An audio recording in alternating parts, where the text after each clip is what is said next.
Welcome to Talking Business, a podcast produced in Melbourne, Australia. The podcast is available on the Acast site, my own website, the Apple Podcast Store, or wherever you go to get podcasts. Or you can get it at the Business Acumen website at www.businessacumen.biz. For the most exclusive access to leading economists and business leaders from around the world, subscribe to Talking Business from my website, leongettler.com. I am Leon Gettler. My job is to review and monitor the week's news in business, finance and economics. I bring it all to you every week. This is episode number 43 in our series for 2022, and today's date is Friday, November the 25th. First, I'll be talking to the CEO of Profectus Group, Chris Hutchins. He will talk about inflation and the hidden EBIT killer, financial erosion. Financial erosion occurs when businesses such as retailers get overcharged, even slightly, by suppliers along the supply and value chain. While small, these small overcharges snowball and can become a huge issue. It can also come in the form of rebates not claimed by retailers or small oversights with compliance of contracts. To wit, in 2021, Profectus helped recover nearly $29 million in unclaimed revenue or supplier overcharges for its clients across nearly 6,500 claims, which is just the tip of the iceberg.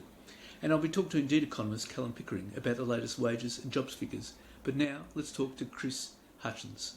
Chris, tell us about financial erosion. So financial erosion is a concept that we use to describe when companies do great procurement deals and they lose the value of those deals through inadequate compliance and control. So, you can imagine a small amount of a price being wrong over a lot of invoices adds up to a lot, or perhaps a client's being charged for too many units of something or a surcharge or something like that. And so the value that is designed is not the value that's realised. So financial erosion is the term that we use to describe that.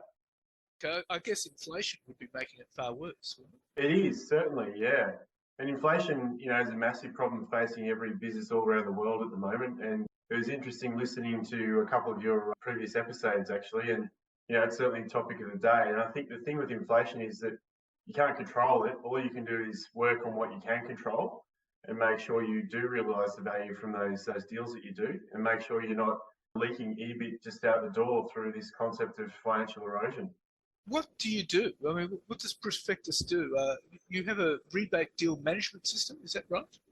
Yeah, so we've been in business for just over 21 years. We're in Australia and New Zealand, and what we do is we help clients automate compliance and recovery in the financial control space. So we have a combination of softwares. We have an audit software, we have a contract compliance software, and we have a rebate deal management software. And so through these technologies, we're able to help clients really get to the devil of the detail. I mean, you think about really big end businesses, and even small businesses for that matter, it's just not possible to be across every single transaction in your company. So that's what we do. We come in and help automate that.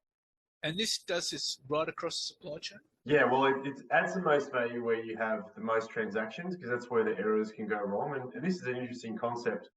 There's quite a lot of similarities between some of the conversation you have with Damien from Highball and what we do. So businesses typically use the ERP system of choice, which is Microsoft Excel, all around the world. And the problem with that is that it's a very manual thing. You've got a static spreadsheet sitting somewhere on someone's computer or in a drive somewhere that's not, it's not responding to anything. I mean, you can achieve a level of automation through Excel, but those things still rely on humans to compute and calculate those things and update them. A lot of clients actually, they use Excel, or they have layers of control like an ERP system or a procurement system. Some clients, or potential businesses out there rather, they may not have anything in place, in which case they're doing everything manually. They may not be checking anything at all. So, those checks and controls are really important, especially during a really high inflation environment where, we're heading towards double-digit inflation. I mean, that's staggering. That's a once-in-a-generational thing. And is this an audit system as well? Yeah, so we use our technologies to deliver the audits that we do, and for clients that understand the value of the control being a program, we just implement an automated data feed into that, and then we manage the results and help deal with the supply chain partners for them, and then achieve a level of compliance that they might not ever realise. So, for example, we work with one of the really big supermarkets, and they find tens of millions of dollars every year despite their levels of control. across ERP systems, procurement platforms, and with tens of people in their finance and procurement functions. Human error still drives these things, and we're really good at finding that. How many millions have you claimed? How many millions have you recovered in unclaimed revenues? Yeah, in the last 12 months, around 29 million Australian, and that was across 6,500 claims. So it's a popular stat that we kick around in our offices. I mean, it's pretty interesting to think about that, because sometimes you find issues that can be $2 to $3 million, or even bigger. In a case from our history, we found something that was $7 million, but they all add up. That's the point. I think 6,500 issues. So how do you find all those things? And if you're not on top of them and you're not doing sort of live compliance, then they can quickly add up. I'd imagine with the supermarket chain there'd be so many. Yeah, well, I mean, those supermarket and retail specifically, they have very complex commercial supply chains. It's not just the price and the invoice price and the delivered amount. It's also rebate deal income. There can be short-term incentives, long-term incentives. All retailers have very complex commercial arrangements like that, and we do have a very large footprint in retail, and we add a lot of value there. How many clients does Profectus have? Yeah, across Australia and New Zealand, we deal with some really big household names like Officeworks, David Jones, Chemist Warehouse, BHP, Fonterra in New Zealand, Supercheap Auto, amongst many more. We also work with some of the big banks. So that, these are really household names, and increasingly we're getting inquiries, to help further. We recently changed our go-to-market model to be a more marketing-led company, and starting to get out there and help people understand that this problem exists, and we're getting a lot of interest around that. But I'd imagine, when you've recovered, say, 29 million, I mean, that might just be the tip of the iceberg, wouldn't it? Oh, it is, yeah, and this is a problem that exists everywhere that commerce exists. So it's a global problem. It's hard to put a finger on how large it might be. There was a study that the most relevant thing we found was a study by McKinsey that said it could cross the source to pay or S to P value chain. It could be as high as 3.5% of spend. So you think hundreds of billions, potentially even trillions across the world. It is a really, really big problem, but also a really big opportunity, because if you don't know that you're suffering this financial erosion, you're not realizing the values of the deals that you've done, well, you can make a direct contribution to your EBIT margin just by making sure you get on top of it. Talk about big opportunities. It's also a big opportunity for your company to expand overseas. Yeah, that's right, and that's what we aim to do. So we're very focused on the Australian New Zealand market at the moment, but we're putting all the foundations in place to be able to go and be successful and help businesses all around the world. We do have big plans and big aspirations, but we're humbly taking one step at a time and looking forward to being in a place where we can spread our wings, so to speak. So what would be your growth markets overseas? Well, I think we're seeing a lot of demand from the mining sector. I mean, commodity prices are very volatile, as you'd expect. I mean, there's very large geopolitical and macroeconomic factors at play here. And there's also, really big shift from traditional energy into electrification, which is driving up the price of rare earth metals, as you would be all across. And so all the way through every part of the mining sector, you see that the importance of getting all the deals right is really on both sides. Whether you're charging the right amount for revenue or whether you're paying the right amount as a cost input is really important. The supply chains have been really badly disrupted over the last few years because of COVID. So any sort of raw material that's moving around will be subject to volatility and potentially erroneous because of the urgency that everyone's needed stuff. Manufacturing as well. I mean, cost inputs are just crazy at the moment for all manufacturers around the world. As I said earlier, retail is really a place because of the high frequency of transactions and the complexity of those deals, where there is always value to add in retail. And in some of those international markets, things are done very manually. So they're probably three sectors that we think would be high growth for us. Right. Okay. So retail, mining, and manufacturing globally. Yeah, and construction also is an interesting one. Very complex rules around labour costs and things like that. We do have a few construction clients as well. Okay. Well, Chris, look, thank you very much for your time. It's been terrific talking to you. Pleasure, Leon. Thanks for having me. And now let's talk to Indeed economist Callum Pickering. Very impressive figures with wages and unemployment.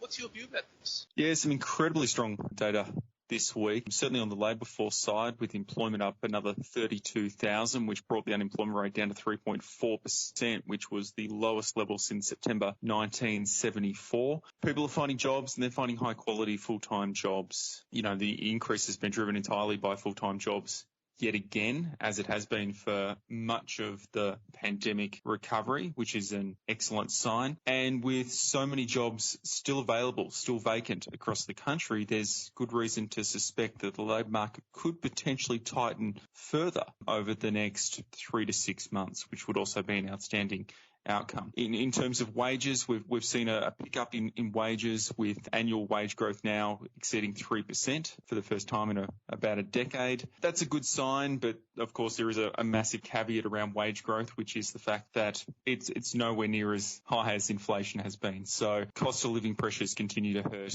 Australian households and Australian workers, and that's going to be something they have to deal with for the foreseeable future. What's fascinating about the unemployment figures was there was a stage where it looked like in July, September, employment didn't grow at all. But these figures seem to buck that trend. Yeah, it was, but perhaps a little bit surprising because, as you said, employment didn't increase at all from July to September. And that, to me, suggested that the labour market was starting to stabilise, potentially leading into a bit of a cool-off period. And then this October data comes through much stronger than the market anticipated and suggests that there may still be a little bit of strength left in the labour market. Nevertheless, it's clear that it's becoming increasingly difficult for businesses to find suitable candidates for a lot of the roles that are being advertised. We continue to have near record numbers of job vacancies across the country, with the job vacancy rate more than twice as high as it was before the pandemic began. And there's just not that many suitable people out there who aren't currently in the workforce. So a lot of these jobs are going to go unfilled for longer, and that becomes more of a problem as the unemployment rate gets down to these very low levels. So we might see the unemployment rate come down a little bit from the 3.4% current rate we have, but the scope for a large decline in the unemployment rate probably isn't there anymore. We're almost as low as we can go. Right, so you can see it slipping maybe a little bit, but not right down to 3% or anything like that. No, we might get a 3.3, a 3.2. It's hard to see us going under 3%, just because there is such a mismatch between the types of skills that employers are looking for and the types of skills and experiences that aren't currently in the workforce. If you're trying to find nurses or doctors or tech workers, it's going to be hard to find those people outside the workforce at the moment, which means the scope for bringing more people into the workforce isn't as strong as it was earlier in the recovery. And there would have also been a fall in the underutilisation rate. Would that be right? Yeah, that's right. The unemployment rate came down and underemployment also came down to 5.9%, which left the underutilisation rate at 9.3%. Now, when you hear 9.3%, you think that's probably a pretty big number, but it's actually the lowest level of underutilisation we've had in 40 years. So it's incredibly low by historical standards. Again, it's going to be pretty difficult to bring that much lower.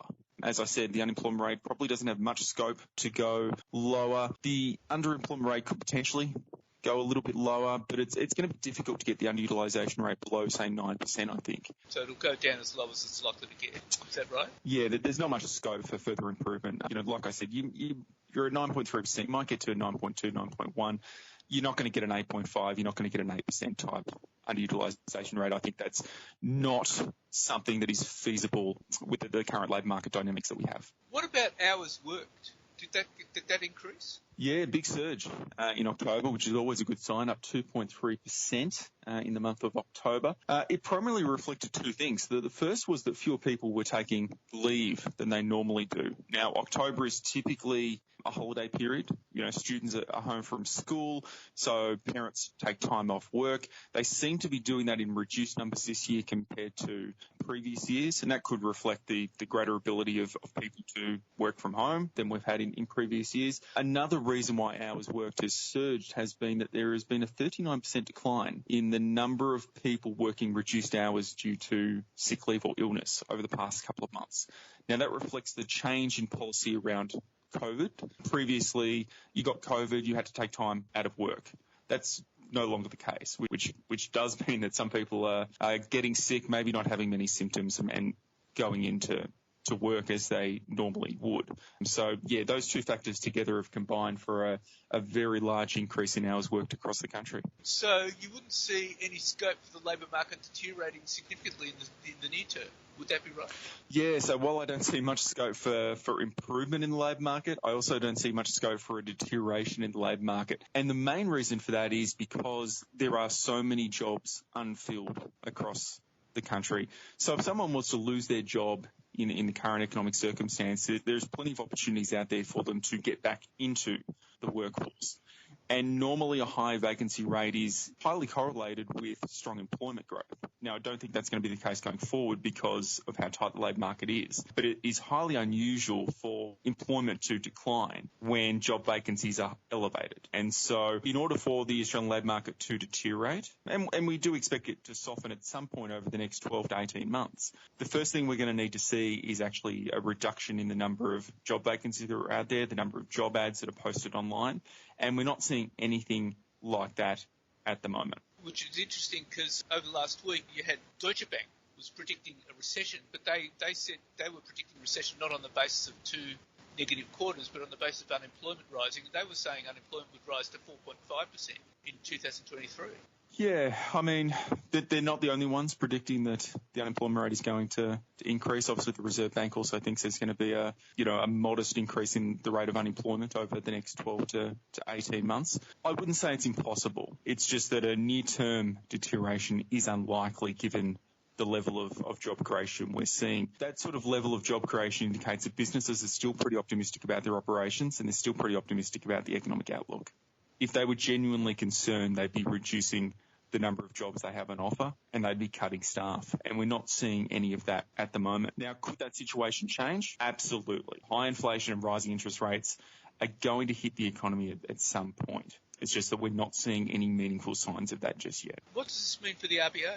Well, both the wage data and the unemployment data came in a little hotter than anticipated by the RBA. The wage data, the wage growth of 3.1%, that's what the RBA thought we'd get to by the end of the year. We got there 3 months early, which does suggest that wage growth is a little bit stronger than the RBA anticipated. And the unemployment rate got back down to 3.4% a couple of months earlier than the RBA might have anticipated. So you combine those two figures together and it does suggest that the economy is a little bit healthier than the RBA might have anticipated when they put through their latest economic forecasts, which also suggests that the economy is a little bit more resilient than perhaps the RBA might have anticipated as well. Whether that means they're going to be more aggressive with rate hikes, I'm not sure. I think they are almost certain to increase the cash rate by 25 basis points when they meet in December. They don't meet in January, they'll meet again in February. There's an awfully good chance they'll continue to hike rates when they meet in February as well. And I think that the cash rate's likely to head to somewhere between 3.5% to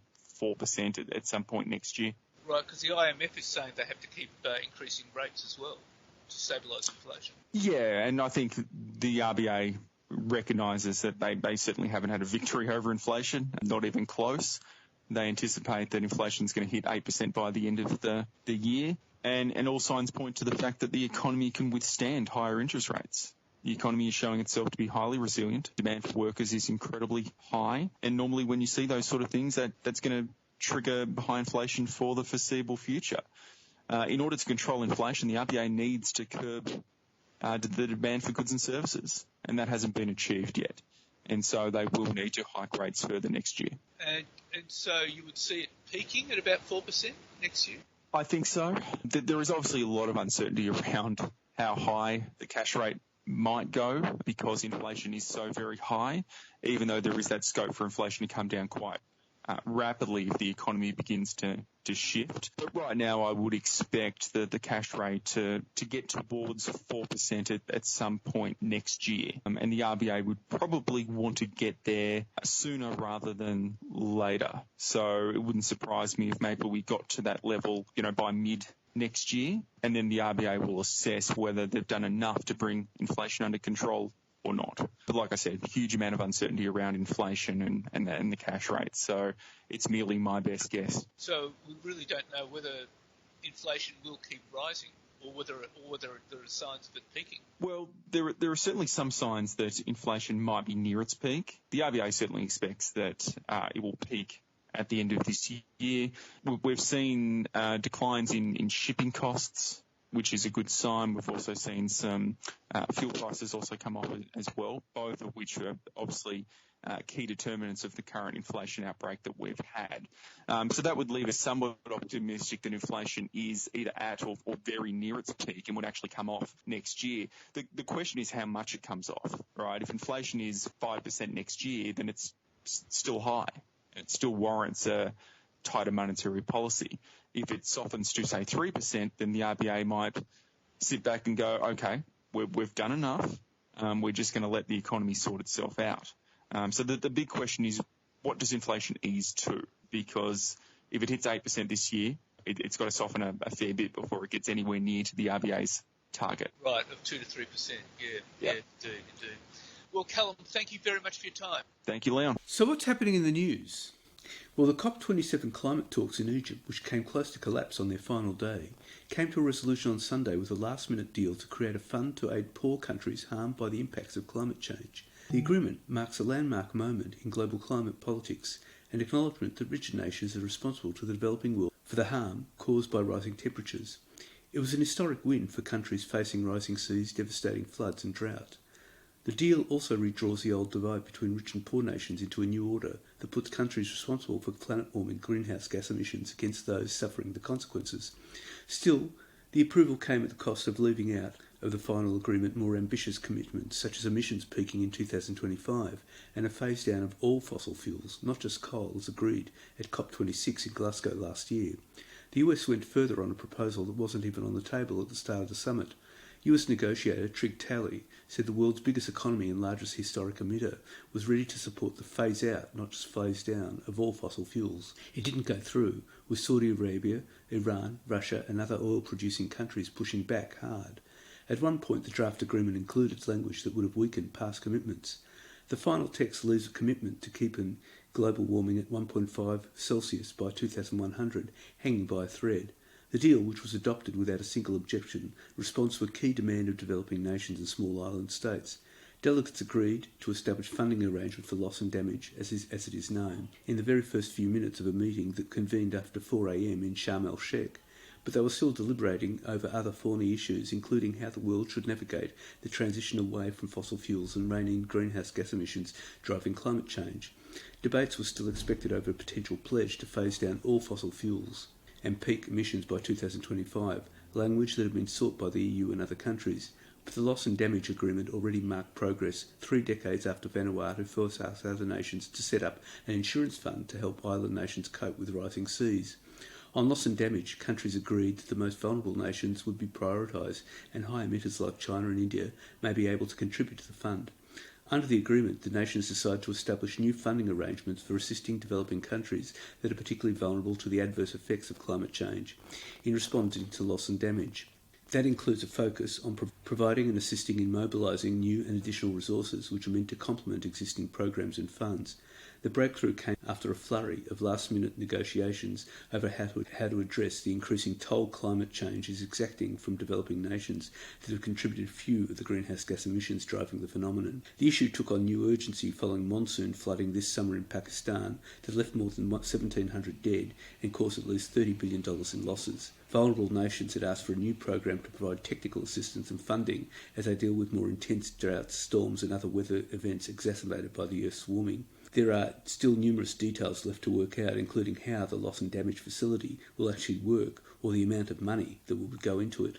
And administrators of the local arm of collapsed crypto exchange FTX warn some Australian customers have lost very significant sums of money and that many are unlikely to see the return of their investment as a company failure roils the sector. Quarter Mentham administrator Scott Langdon has asked for more time to convene the first creditors meeting and said in an affidavit that 29,234 separate customers have been identified as having lost significant property and recoverability and current value are yet to be determined. FTX Express has $39 million in its accounts and FTX Australia has $3 million.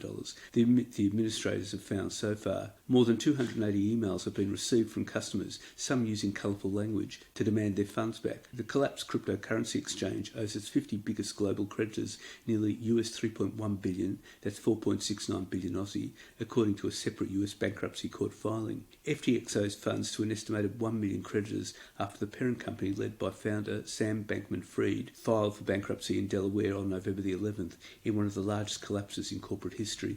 And Anthony Albanese has accused opponents of the government's controversial industrial relations changes of harbouring an ingrained ideological objection to workers being paid fairly, as he looks to bring renewed energy to attempts to pass the bill before the year ends. In his first appearance at home after rubbing shoulders with world leaders for the past 10 days, the Prime Minister told a union event on Monday that opponents of the plan believe the only way to grow the economy is to limit economic opportunity and diminish workers' security. The intervention comes as employers and the Australian Chamber of Commerce and Industry launch a last-ditch attempt to delay the bill until 2023 or excise multi-employer bargaining provisions entirely. On Sunday, Mr Albanese said he could extend Parliament no closer to Christmas to pass the Secure Jobs Better Pay Bill. He said the government wanted to push up wages urgently, despite opposition to the plan from business and employer groups. ACT Independent David Pocock is under pressure to agree to a deal before MPs leave Canberra on December the 1st, but is so far unwilling to sign onto the multi-employer bargaining rules. He believes the government is rushing the bill unnecessarily, and he wants controversial provisions separated out to allow for the majority of the plan to pass and multi-employer rules to face further scrutiny next year. And the Australian Securities Exchange has scrapped a $250 million blockchain project after an independent review identified significant challenges with its ability to meet legal requirements. The controversial project was scheduled to replace a legacy CHESS, that's Clearinghouse Electronic Sub-Register System platform, in April, after years of setbacks including market readiness and the global pandemic. However, a recent review by Accenture found it would not be capable of meeting high ASX and market standards. 6 core issues are indicated in the report, including latency and concurrency. Since ASX processes millions of trade settlements daily, any latency or delay will affect its operations. The Accenture report also pointed out that after 7 years, only 63% of the project is completed. Significant technology, governance and delivery challenges are believed to be core issues of the blockchain proposal, which would threaten to undo the secure and stable environment created by CHESS since its introduction more than 25 years ago. The ASX will write off up to $255 million pre-tax in costs associated with the project, which was intended to be used as a world-first example of industrial-scale blockchain use. And shares are set for another disappointing year, according to leading strategists, and they don't expect much headway until the Fed not only stops tightening, but starts to cut rates. Strategists at Citi, Goldman Sachs, JP Morgan and Morgan Stanley are among those warning of limited upside potential for the US market in 2023. UBS, Macquarie and Morgan Stanley strategists set similarly conservative targets for the Australian market. And the OECD forecasted that Australia's economy will slow markedly from 4% in 2022 to just 1.9% in 2023 and 1.6% in 2024. The global energy price crisis is as bad as the 1970s, the OECD says, with spending on electricity, natural gas and coal forecast to double year on year to the highest level in more than 4 decades. Soaring energy prices mean global economic growth is forecast to slow to just 2.2% in 2023, according to the latest economic outlook from the Organisation for Economic Cooperation and Development. OECD Chief Economist Alvaro Santos Pereira said periods of high energy expenditure were often associated with recession. Spending among OECD nations on electricity, natural gas, oil and coal soared to almost 18% GDP this year, up from about 10% in 2021, with major leaps across all energy categories. Medibank could face a $1 billion compensation bill from the damaging cyberattack that has affected 10 million customers, as hackers targeting the companies released the biggest tranche of sensitive data yet in another attempt to pressure it into paying a ransom. The ASX-listed private health insurer confirmed on Sunday morning that another 1,500 customer records containing sensitive health information had been released on the dark web, the largest release of health data so far in the incident. Hackers demanding a $10 million ransom have drip-fed sensitive health information about Medibank customers on the dark web over the past week. The hackers also stole data on Medibank employees, including mobile and work device numbers. Medibank has said it will not pay the ransom in line with government policy. The company has said the incident will cost it up to $35 million, but this figure excludes potential costs of litigation, which could increase the hit to shareholders significantly. Bloomberg intelligence analysts have estimated the hack could ultimately cost Medibank $700 million if customers sue for damages, and this figure could hit $960 million if 10% of affected customers join either of class actions and have paid the maximum $20,000 in damages, it said. And induction stoves are more precise than gas, easier to clean and can be powered by renewable electricity, says celebrity chef Darren Robertson, backing a push by commercial landlords Lend-Lease and the GPT Group to get rid of all gas from their buildings.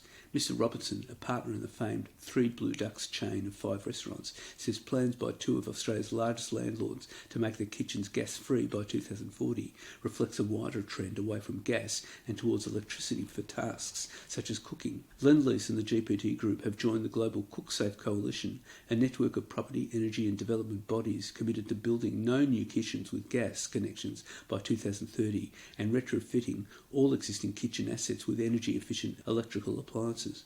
For the 2 Australian landlords, that also means making 3.84 million square metres of office, industrial and retail property they own, 2 million square metres for Lend-Lease and 1.8 million square metres for GPT, gas-free by 2040. And Vicinity Centre's former Chief Executive Grant Kelly quit just days after receiving a first and final warning after a sexual harassment claim against him by the shopping centre's giant top corporate affairs office. A second, separate and equally damning report found high degrees of workplace dysfunction in senior executive ranks stemming from Mr Kelly's behaviour. The 2 reports led to a board-level discussion with Mr Kelly, followed by his departure. The initial report, concluded early this month, was delivered by an independent investigator appointed by the board. It upheld multiple allegations against Mr Kelly, including that he made intrusive comments about the woman's attractiveness and boasted to her about his sexual conquests. The board received legal advice that Mr Kelly's statements constituted sexual harassment, breaching Vicinity's workplace behaviour policy, and it imposed immediate sanctions, a first and final warning, and compulsory workplace behaviour training that was to be face-to-face and one-on-one. The second report, whose results were lodged soon after the first, was the outcome of a 360 review, a performance appraisal which takes in feedback from a wide range of colleagues and which had been commissioned well before the sexual harassment complaint arose. The 360 review focused on Vicinity's 3 top executives and concluded there was significant dysfunction and discord arising from some of Mr Kelly's behaviours. And Australian coal exporters have been falsifying data to suggest their coal is cleaner than it is in order to increase its export price in a scam involving 2 testing laboratories, major accountancy firms and an investment bank, Federal MP Andrew Wilkie told Parliament on Monday. Wilkie says he's been provided with thousands of pages of documents by an industry whistleblower and called for a parliamentary inquiry into the allegations days after the corporate watchdog decided against taking action against one of the laboratory companies. According to the whistleblower and the documents he's provided, coal testing laboratories that certify the quality of coal shipments leaving Australia have been falsifying data to suggest the coal is of higher quality than their tests show. The falsified data shows the coal to be drier than it is. Since drier coal burns more cleanly, less of it is needed to be burnt for electricity and it creates fewer emissions per kilowatt produced, so it can be sold for higher prices. For years, Australian industry leaders and politicians have justified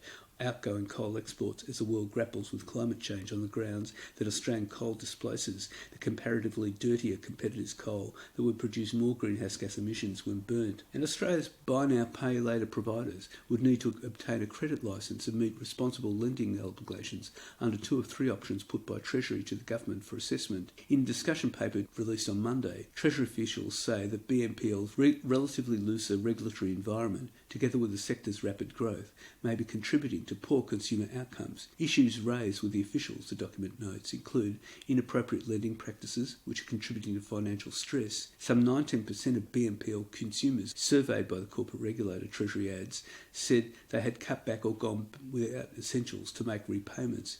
The least fulsome of three options put forward by the Treasury officials would amend the Credit Act to impose a requirement for BNPL providers to check that a product is not unaffordable for a person before it's offered to them. Under that option, income and expense information would only be assessed if the amount being lent was above a certain figure and if a person was identified as risky. And a senior PwC partner has been accused of being involved in a $3.3 million fraud scheme with a husband, the proceeds of which allegedly went to funding a high-flying lifestyle, including the purchase of a Porsche Cayenne and a major home renovation. Hong Shao, a Sydney-based assurance partner at the consulting major, is alleged to have had actual knowledge of the apparent fraud perpetrated by her husband, Di Wu, or had shut her eyes to the obvious, documents filed with the federal court allege. The claim, lodged by advertising materials business Creative Promotions, alleges Mr. Wu, over a period of 12 years from mid-2010 to July 2022, obtained money dishonestly and fraudulently from Creative Promotions. Creative Promotions claims Mr. Wu,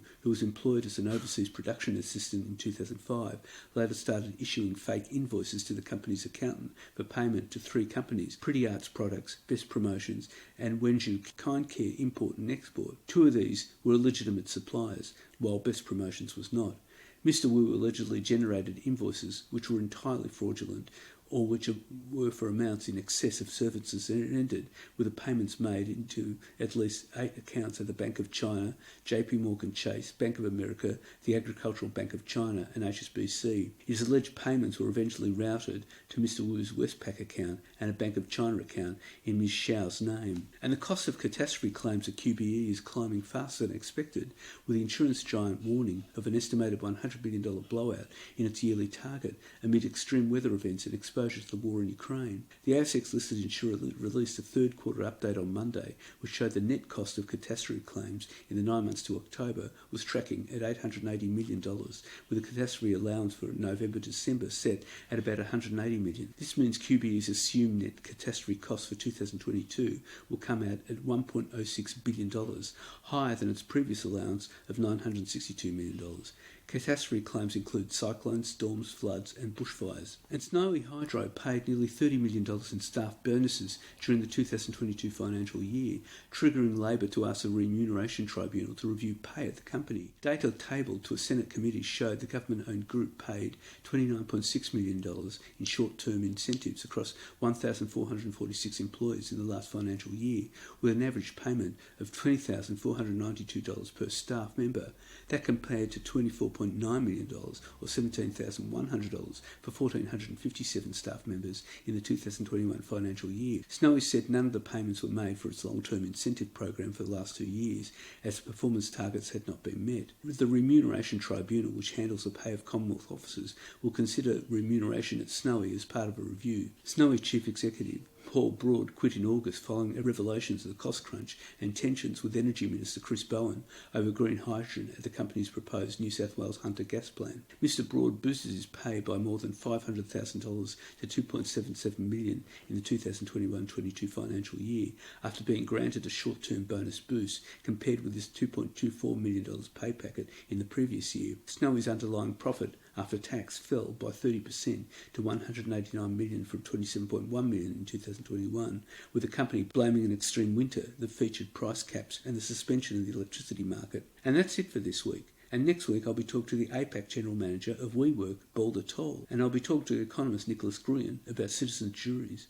In the meantime, you can catch me on Facebook, Twitter, Instagram, LinkedIn and YouTube. And if you want, leave a comment. For the most exclusive access to leading economists and business leaders from around the world, subscribe to Talking Business on the Apple Podcast Store or on my website, leongettler.com. Wishing you all a